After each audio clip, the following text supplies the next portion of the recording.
ഭാഗമായിട്ട് വന്നാണ്. വെനിസ്വലൻ പ്രസിഡന്റിനെ അമേരിക്ക തട്ടിക്കൊണ്ടുപോയതിൽ താങ്കളുടെ അഭിപ്രായം എന്താണ്? ശുദ്ധ തമ്മാടിത്തരല്ലേ അത്? ഒരു ബില്ലാദന പാകിസ്ഥാനെ കയറി പിടിച്ച പോലെ അല്ലല്ലോ അത്. ഒരു കുറ്റവാളിയെ കയറി പിടിക്കുന്ന പോലെയല്ല. ഒരു രാജ്യത്തിന്റെ പ്രസിഡന്റിന്റെ ഒരു പരമാധികാര രാജ്യത്ത് കയറിയിട്ട് ഇത്തരം പണി വളരെ ശുദ്ധ തമ്മാടിത്തരല്ലേ?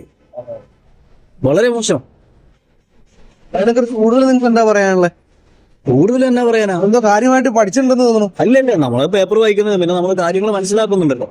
വളരെ ദണ്ഡിതരം എന്ന് പറയാ, ശുദ്ധ തമ്മാടിത്തരം. ഇതിനൊന്നും നമുക്ക് ന്യായീകരിക്കാൻ പോലും പറ്റാത്ത കേസല്ലേ. ഒരുപാട് കാരണങ്ങൾ അമേരിക്ക പറയുന്നുണ്ടല്ലോ.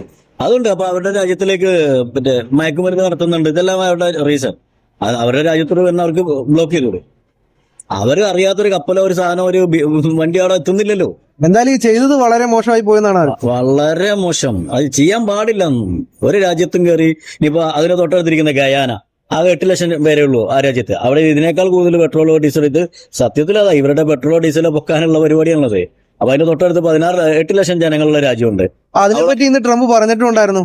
5 കോടി രൂപയുടെ 5 കോടി ബാരൽ ഓയിൽ ജനങ്ങളെടുത്ത് വിൽക്കും, അതിന്റെ പണം. അതെ, സംഭവം ഇവന്മാരെല്ലാം ഈ യൂറോപ്യൻ ഏരിയയിലെ പണ്ട് ഇവിടെ വന്നിട്ട് കുറെ ബ്രിട്ടീഷുകാരും മറ്റേ പോർച്ചുഗീസുകാരൊക്കെ കുറെ അട്ടുകൊണ്ടുപോയില്ലേ? അന്ന് അങ്ങനെ നടന്നായിരുന്നു. അന്നും ഇതുപോലെ രാജാക്കന്മാരൊക്കെ എത്ര പേരെ കൊന്നിട്ടുണ്ട്, എത്ര പേരെ തട്ടിക്കൊണ്ടുപോയിട്ടുണ്ട്. അതിന്റെയൊക്കെ ഒരു തനി ആവർത്തനം. ഇന്നത്തെ കാലത്തിനനുസരിച്ചുള്ള വേറെ ആവർത്തനങ്ങളാണ് ഇതെല്ലാം. ശരിക്കും ഇതൊരു കൊള്ളത്തരമായിട്ടാണ്. തീർച്ചയായിട്ടും ഇവന്മാര് പണ്ടേ കൊള്ളക്കാരാന്നേ. ഈ പോർച്ചുഗീസുകാരാണെങ്കിലും ബ്രിട്ടീഷുകാരാണെങ്കിലും ഫ്രഞ്ചുകാരാണെങ്കിലും ഈ ഹോളണ്ടുകാരാണെങ്കിലും ഇവന്മാരൊക്കെ പണ്ടേ ഇങ്ങനെയൊക്കെ തന്നെയാണ്. അപ്പൊ താങ്ക് യു.